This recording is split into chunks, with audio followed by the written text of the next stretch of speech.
This is a reading from the poem of Man God by Maria Valtorta, Volume 1, Episode 91. Jesus' Lesson to His Disciples in the Olive Grove, 29th of January, 1945. I see Jesus coming out of his house and going out of Nazareth with Peter, Andrew, John, James, Philip, Thomas, Bartholomew, Judas Thaddeus, Simon and Judas Iscariot, and the shepherd Joseph. They stop in the neighborhood, in a thicket of olive trees. He says, "Come round me. During these months of presence and absence, I have weighed you up and studied you. I have known you, and I have known the world with the experience of a man. Now I have decided to send you into the world.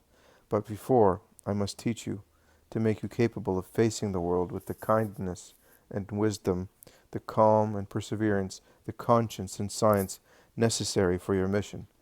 This period of excessive heat, which makes any long journey through Palestine impossible, will be used by me for your education and formation as disciples. Like a musician, I have heard what is dissonant in you, and I will now tune you to the celestial harmony you must convey to the world in my name.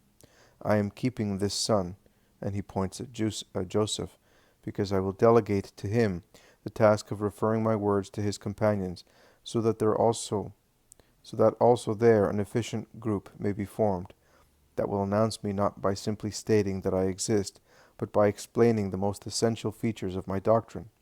First of all, I tell you that it is absolutely necessary for you to love one another and be united.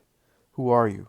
Men of every social condition, of different age, from everywhere.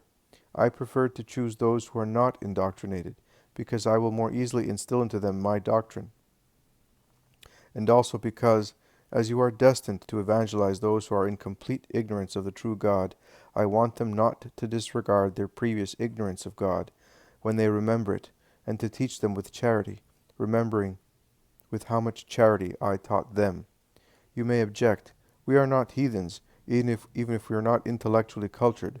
No, you are not. However, not only you, but also those among you who represent the learned and rich people, are involved in a religion which has only the name of a religion, as its nature has been perverted by too many factors.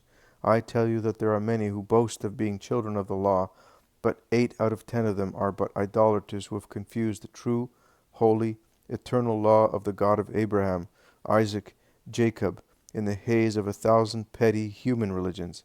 Therefore, looking at one another, both you humble fishermen without culture, and you merchants or sons of merchants, and you officials or sons of officials, and you wealthy people or sons of wealthy people, you must say, we are all equal.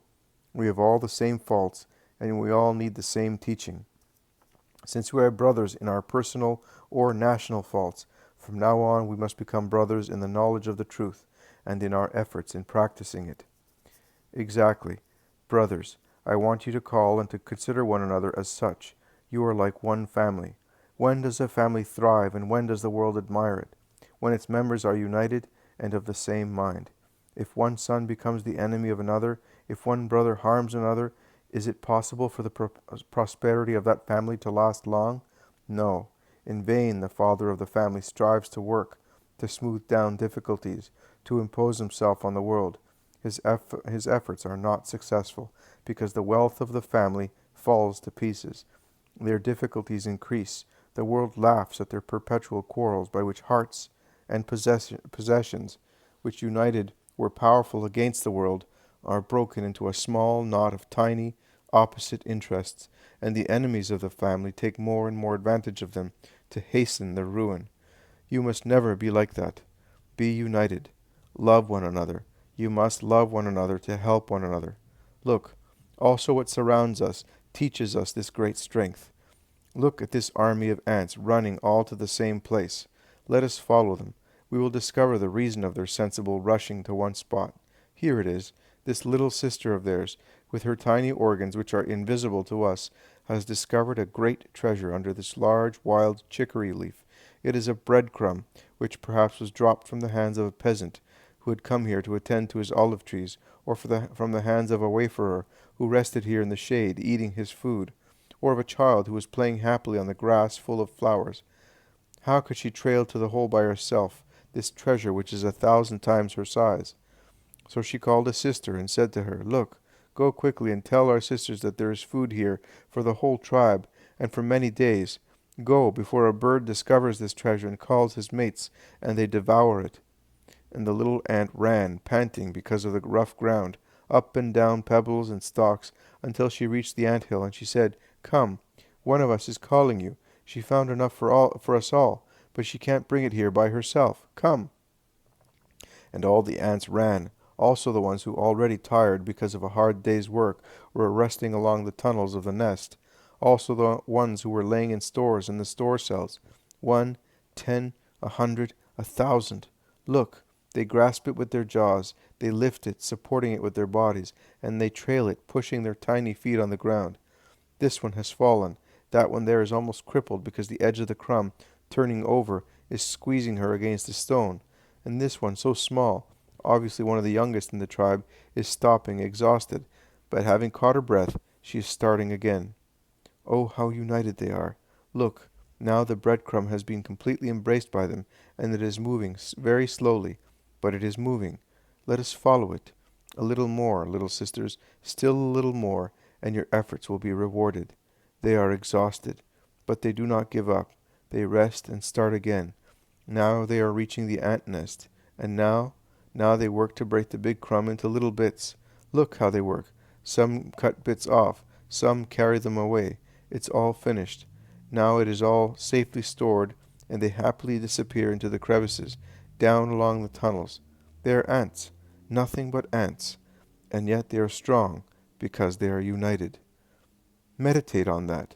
Have you anything to ask me? I would like to ask you, but are we not going back to Judea again? Asks Judas Iscariot. Who said so?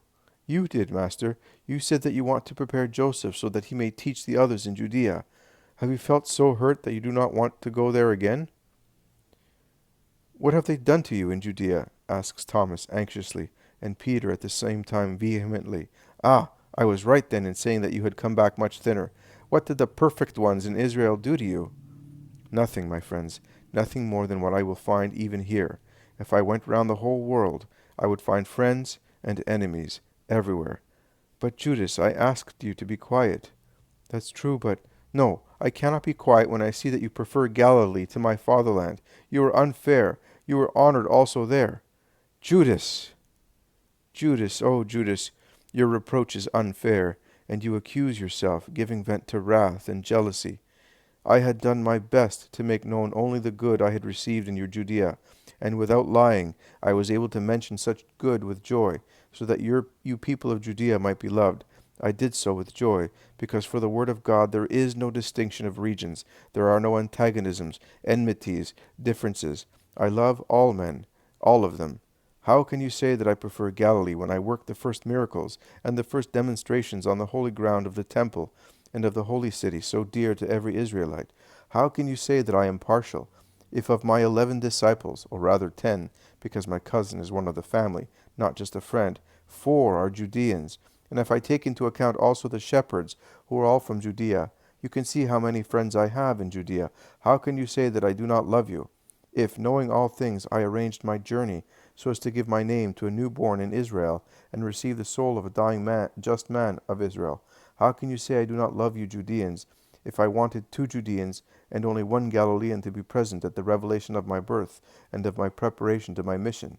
You accuse me of injustice, but examine yourself, Judas, and consider whether you are not the unjust one.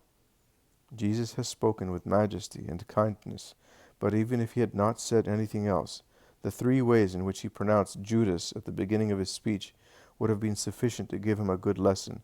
The first Judas was pronounced by the majestic God who demands respect.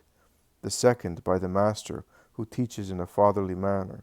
The third was the prayer of a friend, grieved at the behavior of a friend. Judas lowers his head mortified, but still bad-tempered, and ugly-looking because of the low sentiments coming to light. Peter cannot keep silent. At least beg his forgiveness, boy. If I had been in Jesus' place, you would not have got off with just words.